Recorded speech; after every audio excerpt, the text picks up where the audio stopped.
ସତରେ ପରିଣତ ହେଇଛି। ହେଲେ ଘରଟା ଏମିତି ନୀରବ ଲାଗୁଛି କାହିଁକି? କେହି ନାହାନ୍ତି ନା କ'ଣ? ତାହେଲେ କ'ଣ ସଦା ସହିତ ମୋର ଟିକେ ଦେଖା ହେଇପାରିବନି? ଏମାନଙ୍କୁ ନେଇକି ମୁଁ କେମିତି ଘର ସଂସାର କରିବି ମୁଁ କିଛି ବୁଝିପାରୁନି। ସମସ୍ତେ ସମସ୍ତଙ୍କ ବାଟରେ, ହେଲେ ମୁଁ ଏକୁଟିଆ ଏଠି ମୁଣ୍ଡ ପିଟି ମରୁଛି। ଆରେ ଏଇ ତ ଶ୍ରଦ୍ଧା, ଏଇଆଡ଼କୁ ଆସୁଛି। ତାହେଲେ ମତେ ଦେଖି ନିଶ୍ଚୟ। ଆରେ କ'ଣ ହେଲା ଏମିତି ଆବାକ ହେଇଗଲି ଯେ?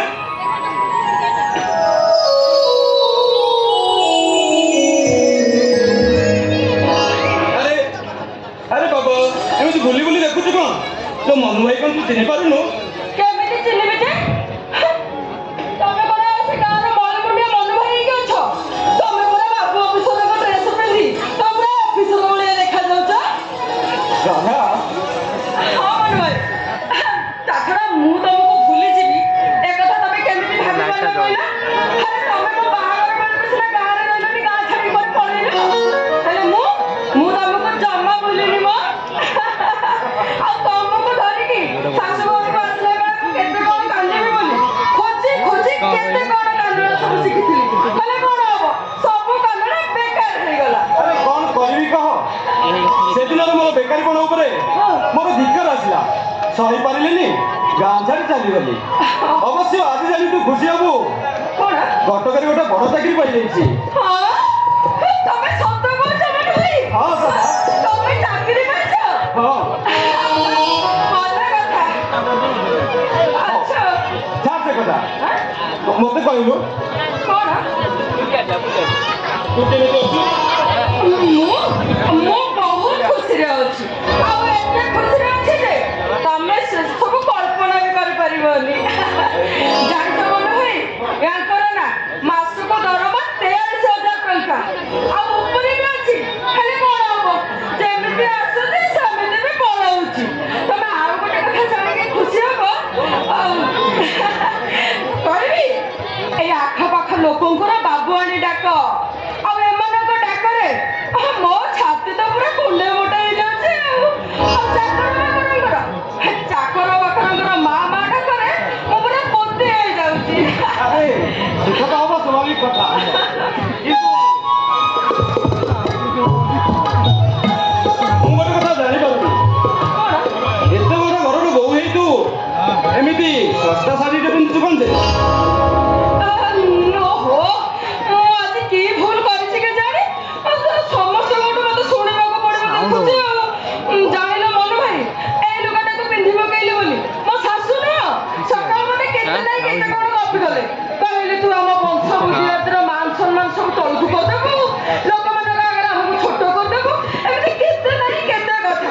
ଆଉ ସେସବୁର ଘଟଣା ଘଟେ ହେଇଛି ବୋଲି ତମେ ଆସିକି କହିଲ অমর তোর কি সব এই অন্য চৌধুরী মতবাদী দমনি ও কেতরে টঙ্কা পাই ମୋ ପ୍ରତି ଯିବା ସେ ଫଳ ପାଇବା ଅତି ସାମଗ୍ରୀ। ମୁଁ କିଛି ଭୁଲିନି, ମୁଁ ଖାଲି ସମୟକୁ ଅପେକ୍ଷା କରିଛି। ଅବଶ୍ୟ ମୁଁ ତାର ଗୋଟି ଗୋଟି ହିସାବ କରିବି। ହିସାବ କରିବା। ଇଏ ହଉଛନ୍ତି ମୋ ଶ୍ୱଶୁର। ଜମିଦାରୀ ଖାତିଟା ସିନା ଚାଲି ଯାଇଛି, ହେଲେ ଆଡମ୍ବର ଯେମିତି କି ସେମିତି ରହିଛି। ଜାଣିଛ ମନୁ ଭାଇ, ଆଙ୍କର ମଦ ପାଣିରେ ଯେତିକି ସବୁ ଦିନକୁ ଖର୍ଚ୍ଚ ହଉଛି ସେତିକି ଟଙ୍କାରେ ପୁରା ଆମ ଗାଁର 4ଟା ପରିବାର ଅତି କମରେ ଆରାମରେ ଚଳିବେ। ନମସ୍କାର। ନମସ୍କାର ନମସ୍କାର। ଓ अरे विवेक क्या हो रही? ସିଏ ପରେ ତାଙ୍କ ଅଫିସ କି ଚାଲିଗଲେଣି। ऑफिस? अबे तार कौन ऑफिस है जीवो? ବାପା ଅଫିସ କଣ ଯେ, ସିଏ ପରେ ତାଙ୍କ ଅଫିସ କି ଚାଲିଗଲେଣି।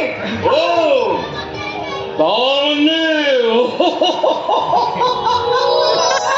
ये मांग आओ काकू ता ऑफिस की छड़ी नहीं तो। ନାଇଁ ବାପା, ମୁଁ ଦେଖୁଛି ତମର ନିଶାଟା ଅଧିକ ହେଇଯାଇଛି। ତମେ କାହିଁକି ସେ ଦେଶୀ ମଦ ଗୁଡାକ ପିଇକି ଆସିକି ୟାର ଛାଡ ଗପୁଛ କହିଲ? ତମେ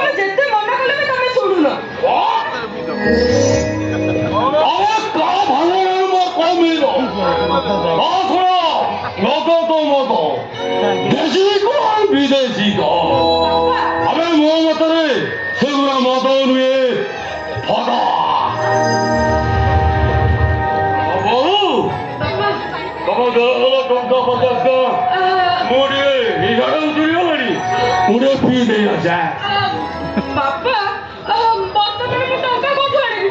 ତମ ପୁଅ ପରା ସବୁତକ ଟଙ୍କା ନେଇ ବ୍ୟାଙ୍କରେ ଡିପୋଜିଟ୍ କରିବାକୁ ଯାଇଛନ୍ତି। ହଉ ସିଏ ଫେରନ୍ତୁ। ସିଏ ଫେରିଲେ ମୁଁ ତାଙ୍କୁ କହିବି ସିଏ ତମକୁ 50 ଟଙ୍କା ନୁହଁ 500 ଟଙ୍କା ଦେବେ। ଆଉ ତମେ ସେ ଦେଶୀ ମଦ ନ ପିଇକି ତମେ ବିଦେଶୀ ମଦ ପିଇବ ହେଲା। ହଁ ମୁଁ ଦେଶୀ ନୁହେଁ ବିଦେଶୀ ବି ହଁ ବାପା।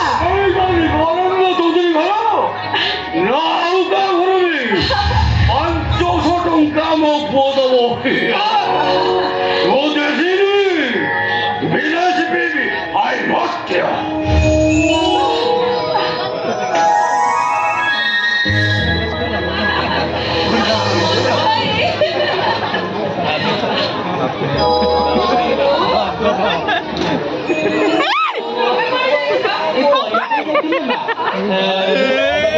ଆଖି ଖସି ହେଇଗଲା ଥଣ୍ଡା ନାଇଁ ଚାଲି ଆସିବ 4 ମିନିଟ୍ ଲାଇଟ୍ କୋଉ ଲାଇଟ୍ ଚାକର ପାଖରେ ଥାଉ ଥାଉ ତମେ ପୁଣି ବ୍ୟାଙ୍କରେ ବାହାରିବ। ନମସ୍କାର ହ୍ୟାଲୋ ମା ଇଏ ପୁଅ କିଏ? ଇଏ ମୋ ଭାଇ ଭଳି ହେବେ ଆମରି ଗାଁର। ମୋ ବାହାଘର ବେଳେ ସେ ଗାଁରେ ନଥିଲେ ତ ସେଥିପାଇଁ ମତେ ଦେଖା କରିବାକୁ ଆସିଛନ୍ତି। ଏଇ ଯେ ବୁଦ୍ଧି ତୋର ଭାଇ ବୋଲି କହୁଛୁ ଏଇ ଦାଣ୍ଡ ବାରଣ୍ଡା ଠିଆ କରି କଥା ହଉଛୁ ବାପା ତମେ ଆସିଲ ବୋଉ ମୋ ବୁଦ୍ଧି କଥା ଛାଡ ତମ ବୁଦ୍ଧିଟା କଣ ଏଇଆ? କଣ ବୋଉ ଚାକର ବାକର ସମସ୍ତେ ଥାଉ ଥାଉ ତମେ ଏଇ ଲୁଗାଟା ପିନ୍ଧି ବ୍ୟାଗଟା ନେଇକି ବାହାରକୁ ପରିବା କିଣିବାକୁ ଯାଇଥିଲ। କୋଉ ଚାକର ବାକର କଥା ତୁ କହୁଛୁ? ହରିଆ ରଘୁଆ ବାୟା ମକର ଏମାନେ ସବୁ କୁଆଡେ ଗଲେ କି? ସବୁ କହୁଛୁ ମୋ ମୁଣ୍ଡରେ କିଛି ପଶୁନି। କଣ ଆଉ କେମିତି କହିଲେ ବସିବ ଯେ? ଚାକର ବାକର ଥାଉ ଥାଉ ତମେ ପୁଣି ଏଇ ଲୁଗାଟା ପିନ୍ଧିକି ପଳେଇଲ। ସେପଟେ କହିବ ମୁଁ ଗହଣା ଗାଣ୍ଠି ପିନ୍ଧିଲେ ମୋ ଘରେ ଆଲୋଚି ହଉଛି। ଆଉ ତୁ ବି ଗହଣା ଗାଣ୍ଠି ପିନ୍ଧିନା ତୋ ଗୋଡ ଚମଡ଼ା କାଳେ କଳା ପଡିଯିବ। ଏଇ ଲୁଗାଟା ପିନ୍ଧିକି କଣ ପରିବା ଆଣିବାକୁ ଯିବ? ତମ ପୁଅ ଏଇନେ ବାହାରୁ ଆସିଲେ ମତେ କି ଭଳିଆ କଥାରେ ଗାଳି ଦେବେ ଜାଣିପାରୁଛୁ ତ? ବୋଉ ତୁ ଏମିତି କଥା ଆଗରୁ କେବେ ଏମିତି କହୁନୁ। ବୋଉ ତମେ ଏବେ ସଫେଇ କରିବା ଦରକାର ନାହିଁ। ତମେ କହିବ ମନୁ ଭାଇ କେତେବେଳେ ଆସିକି ଠିଆ ହେଲେଣି ତମେ ଯାଅ ଘର ଭିତରେ ଟିକେ ଟିକେ ସରବତ କରିଦବ। ମୁଁ ମନୁ ଭାଇ ସେଟା ଦି ପଟ କଥା ହେଇକି ଯାଉଛି। ଆରେ ଯାଅ ଏମିତି ଆଣ୍ଡା କରି ଅନେଇଛ କଣ? ମୁଁ ସବୁ କଥା ମ୍ୟାନେଜ କରିବି।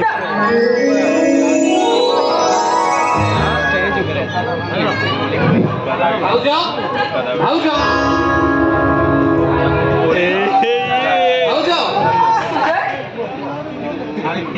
अर्जेंट कामरे टाउन भीतर को जाउची आ फेरु फेरु राती नहीं पारे।